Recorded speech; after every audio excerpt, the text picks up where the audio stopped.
তুমি হাড়ি কুড়ি মাছ দিছো কে? আমার এই পর্যন্ত আয়, তারপরে তুই বুঝতে পারবি নি কি করতে আমি হাড়ি কুড়ি মাছ দিছি। আয় তাহলে আব্বা বাড়ি একটা কাজ কামের লোক আনে দিতে হয়।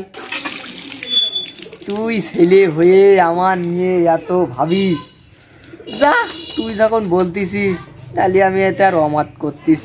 তাহলে আব্বা আমি কি সাদিয়ার সাথে গিয়ে বলবো আমার আব্বা রাজি হয়ে গেছে? আমি পারি না, আর পারি না।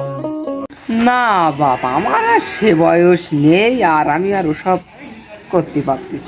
ওরে না আব্বা, আমি করবো তার। না বাপ, তুই ও কাজ খবরদার করিস নি। আমি এখন তাই 3 বেলা হাঁড়ি কুড়ি মারছি, আর তখন আমার মাইজ দেবে 6 বেলা। দরকার নেই। ওরে না আব্বা, ওই যে সাদিয়া মেয়ের কথা বলেছিলাম না, ও অনেক ভালো, ও রান্না বাড়া করবে, থালা বাসন মাজবে, তুমি চেয়ারে বসে চা খাবা, আর মাটিতে কাজ কাম করিয়ে এনে দেবো। ও বাপ, তাহলে তুই যা ভালো বুঝিস তাই কর, আর দেখি শুনি করিস।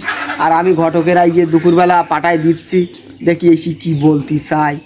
আগে আমি বলো দেখবো, না দেখি বলো কোনো কাজ হবে না। আচ্ছা তুই যা। বাপে জামাইকে রাজি করালাম, শীতকাল কাক ঢেলে 2 পাখি মারলাম, বউ পাচ্ছি। কি কপাল, সামনে আবার শীতকাল, কি কপাল আমার।